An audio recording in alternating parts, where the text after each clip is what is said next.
the world. The first line of Mary Oliver's poem, The Summer Day, she finds inspiration in nature. She sees the familiar through fresh eyes, the architecture of a leaf, the perfection in a pine cone. She's not stopping to smell the flowers. No, she's discovering the poetry among the weeds. Who made the world? Well, a couple nights ago, I looked up. You know what I saw? A whole lotta. That's what I saw. There are no clouds, so there were just stars and stars, and the world looked expansive. So I started to contemplate the grand design. Did you know that from here to the sun, 93 million miles? Oh, and get this. You can fit 1.3 million planet Earths into the sun. Well, not that you'd want to. It's not actually very Anyway, the point is, compared to the sun, the Earth is just a speck. And if the Earth is a speck, what does that make us? You know, there should be a trigger warning for looking up. Because the more you see that your hopes and your dreams and your wishes and your success and your pride, it wouldn't even begin to fill a speck of a speck of a speck of a speck of a speck. So, how on earth do we even matter? Isn't this a great pep talk? Yeah, I know. Feel better already? Yeah. I went to Concordia College, right down the way. I lived in the dorms. Now, the dorms are very nice, don't get me wrong, but you know, dorms are dorms. Every floor looks like the next one or the last one. One night, a guy we're going to call Robbie came home very early/late, and he discovered that his key didn't work. The door didn't open, and this really bothered him. You see, Robbie had been out enjoying beverages with his buddies, so he was totally way past his bedtime. Too much Cobber Kool-Aid, really. So he decided, well, wait a second. My roommate's home. I'm gonna knock. It's late/early. I'm just gonna knock. So he knocks, no answer. Okay. Knocks again, no answer. Wait, you heard somebody's in. He's in there. And I'm out here. So he decides he's gonna kick the door. So he gives the door a little kick. Nothing. Another kick. Nothing. After about 15, 16 kicks, well, there was something. His roommate, click, unlocks the door, stumbles back to bed. Robbie, he hits the hay. He's out like a light. Well, the next morning, Robbie wakes up to discover that he is in somebody else's bed. In the wrong room. On the wrong floor. You see, Goldilocks here, he lives in 301. This is 201. You know, in our society, there's this idea that we have to kick down the door, we have to beat down the door in order to be successful. Why? You're just going to end up in somebody else's room, probably in somebody else's bed. You should just go through the doors that are open. You know, a closed door and an open door, the most divine answers you will ever get. Go through the doors that open. This is Van Cliburn. He became a rock star, you guys. Total rock star. After he won a piano contest. I know, stay with me on this one. He won a piano competition. It was 1958. It was the height of the Cold War. The Soviets, the US, they were in this seismic power struggle. And the Soviets decided they're going to have an international piano competition. Well, no contest, really. It was going to be held in Moscow with Russian judges, Russian audience, possibly a Russian winner, until Van Cliburn showed up, an American, just 23 years old. And he dazzled them, and he charmed them, and he won. He won because he was undeniable. And when he won, we did too. Because when the Russian people met him, heard him play, well, they started to see all Americans in a fresh new way. And that was the night the Cold War began to thaw. Van Cliburn changed the geopolitical course of history. And he didn't do it with a Smith & Wesson. He did it with a Steinway. This kid from Texas. How does that happen? How does he change the world? Door number one is his mama, Mama Cliburn, Rildia Bee. She was a piano teacher in town, taught him how to play until he was 17. He went to New York. When she was young, she had also studied in New York, and her teacher was a man named Arthur Friedheim. Arthur Friedheim, door number two, studied with a composer named Franz Liszt.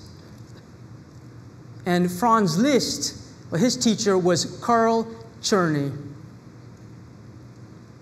the father of modern piano technique, the Czerny method. And Czerny's teacher was Beethoven. And Beethoven's teacher was Nifa. And Nifa's teacher was Hiller. And Hiller's teacher was Homilius. And his teacher was Johann Sebastian Bach. As it turns out, the journey from here to the sun isn't so far after all. I used to teach community college part-time, but I ended up being a full-time mentor. I taught Stephen at a community college in East Los Angeles. Well, class started, and about a week in, he comes to me and he asks if he can read something to me, something he's been working on. Sure, no worries. Now, Stephen has no public speaking background, none. I had no expectations, but wow. There are no words. It was the worst speech I'd ever heard. It was awful. It was terrible. But somewhere along the way in that mess of a performance, I heard something. This speech was a dramatic interpretation of literature, basically a play, a scene from a play. And part of a performer's job is to figure out the character. Who are you? What do you want?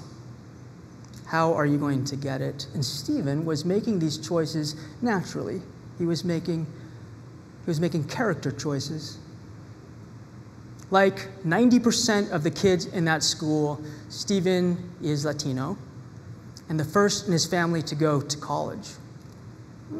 Like his friends, took him a minute to get his bearings. For example, when I met him, he was still majoring in the most popular of all subjects, undecided.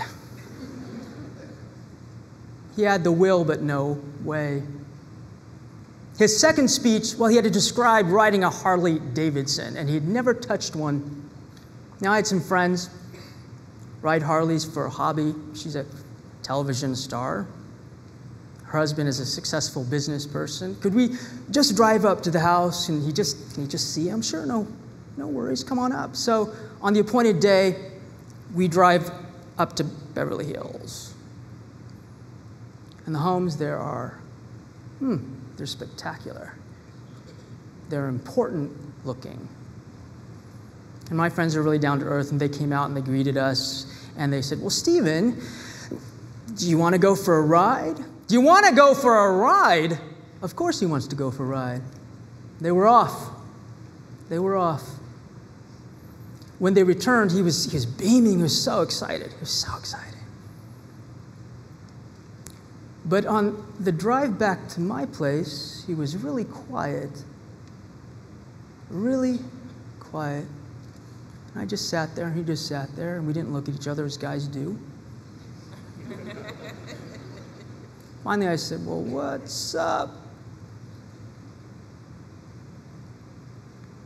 And he said,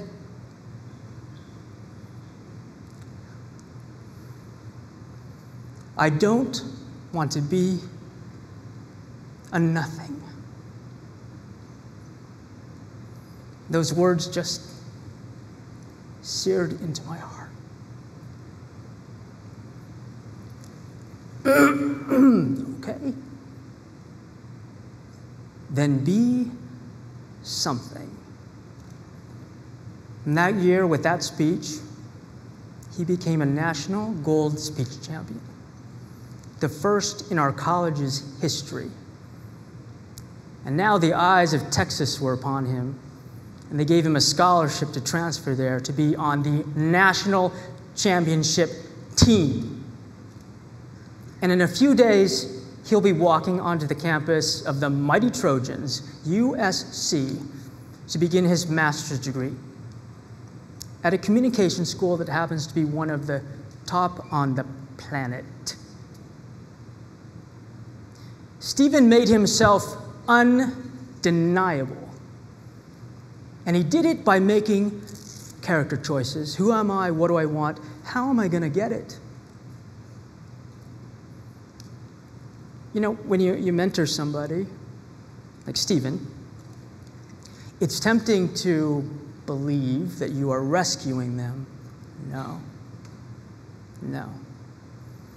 Because the life you save might be your own.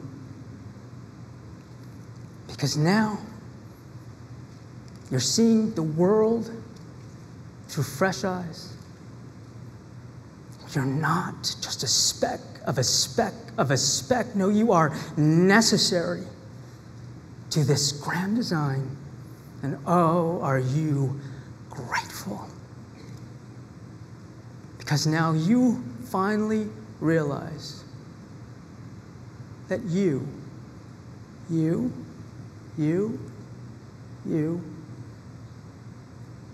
are an open door. So who made the world? I think we all did. Because every day we have a choice to make the world a little bit better or a little bit worse. So how on earth will you matter?